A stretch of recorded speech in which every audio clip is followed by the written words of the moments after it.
What would you buy with 30 million US dollars?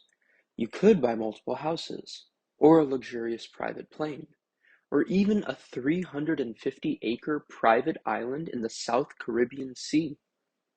Alternatively, you could buy a dress. In 2009, a dress called the Nightingale of Kuala Lumpur was valued at 30 million US dollars, making it the most expensive article of clothing to date. For full context, this dress was made of crimson silk and had hundreds of diamonds sewn into it, but at the end of the day, it is only an article of clothing. One that will set you back more than the amount over 98% of Americans make in their lifetime. Welcome back to the Nova Chronicles, where today we are going to discuss the history of clothing and its transition from a utilitarian object to expensive pieces of art and statements of personality. Over 30,000 years ago, early humans crafted garments to protect themselves from harsh weather conditions. These articles of clothing were rudimentary, made from animal hides, leaves, fibers, and any other materials that could be readily fashioned into a protective covering. Though primitive, this apparel served as the foundation of an industry generating approximately 2 trillion US dollars annually. For thousands of years, clothing remained purely utilitarian and was solely used for protection. This reality changed during the Neolithic Age, especially in the ancient Egyptian, Mesopotamian, and Chinese civilizations. At this time, clothing began being used as a status symbol to distinguish between social classes. For example, in ancient Egypt, though most wore linens due to the climate, pharaohs and other high-ranking officials were known to don distinctive headdresses and garments, with ordinary citizens wearing less elaborate clothing.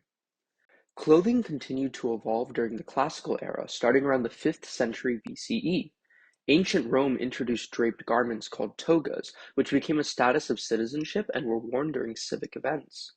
For normal day-to-day clothing, tunics were used and adorned based upon the social class of the wearer.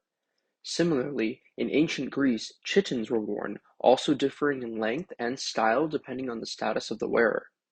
During the medieval period, fashion began to emerge, and clothing styles developed due to climate, trade, and cultural exchange.